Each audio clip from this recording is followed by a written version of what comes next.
Please welcome America's service sales coach, Joe Crisara. Welcome to the Service MVP Podcast, the show that helps home service professionals master high-value sales, build stronger client relationships, and grow their business like never before. Join industry experts as they share real strategies that drive results. If you're ready to level up your service game, you're in the right place. Let's get started. It's the Service MVP Podcast. So you still have, but you still have a full-time job running your own company too, right, Tony? It's not just not just PHCC only. You do your own job too. So what's it like to divide that up? You got it's a lot of plumbers would tell us that that's a full-time job of its own, and then you on top of it do a great job giving so much assistance to your organization, and then there's also the Bertolino family, which I'm sure needs your help too. How do you manage your time, Tony? Tell us a little bit about that. So, and I'm sure I'm not unique in this, and I'm sure a lot of guys would tell you, right, that when you work all day in your own company and then you work all night, you get burned out. I mean, you hustle, hustle, hustle, hustle, and just keep going. The teaching forces me to, at 6 o'clock, say goodbye to the company. I have to step away.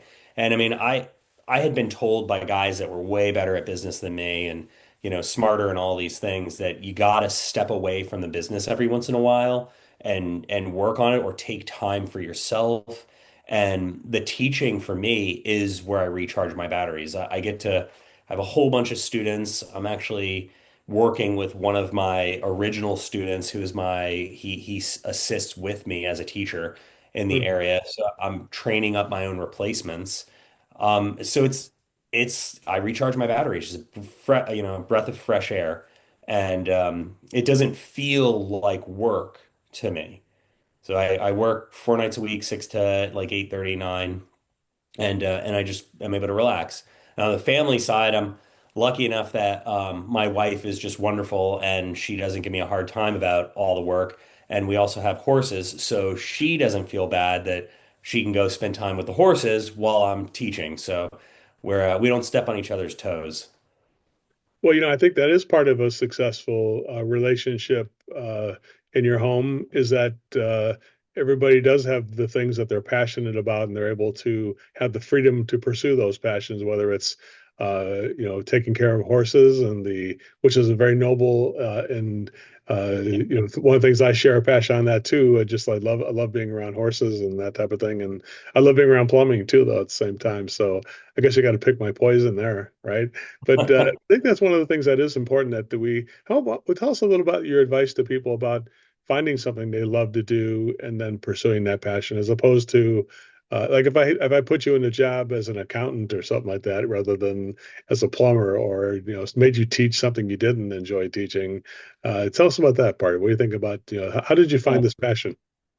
So, it's hard, right? The doing plumbing, I like doing plumbing, but it beats you up. I in 2020, literally, I think it was a couple of weeks before I went to DC, I tore my L4, L5, and I had foot drop. My left leg is numb forever, and that was rough.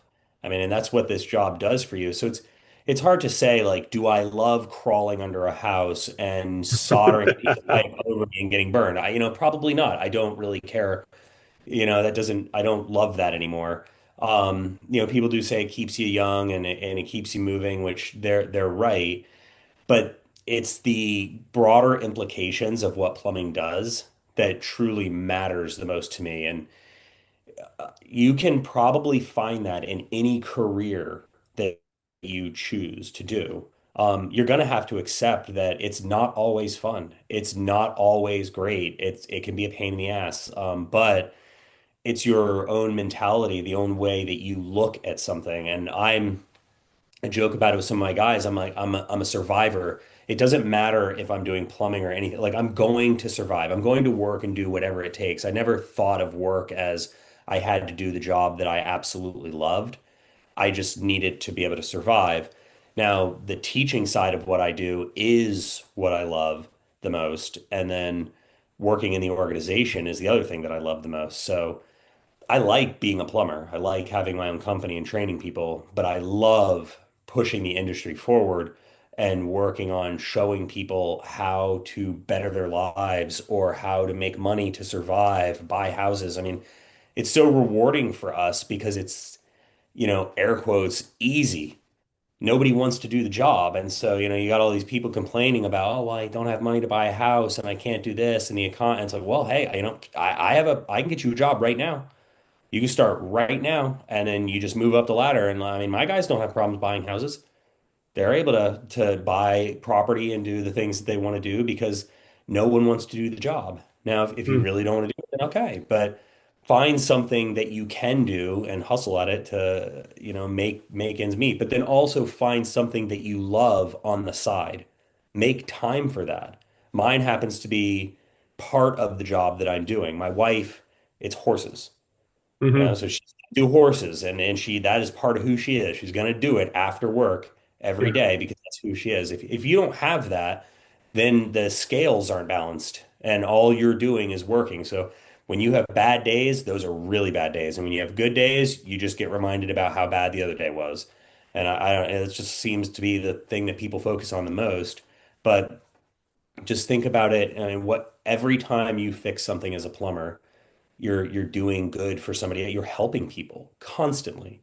We're Hmm. not selling people clothing, which is a great, you need retail. You need the people in there, creating those relationships or doing those things. But like we're helping people that are in need constantly.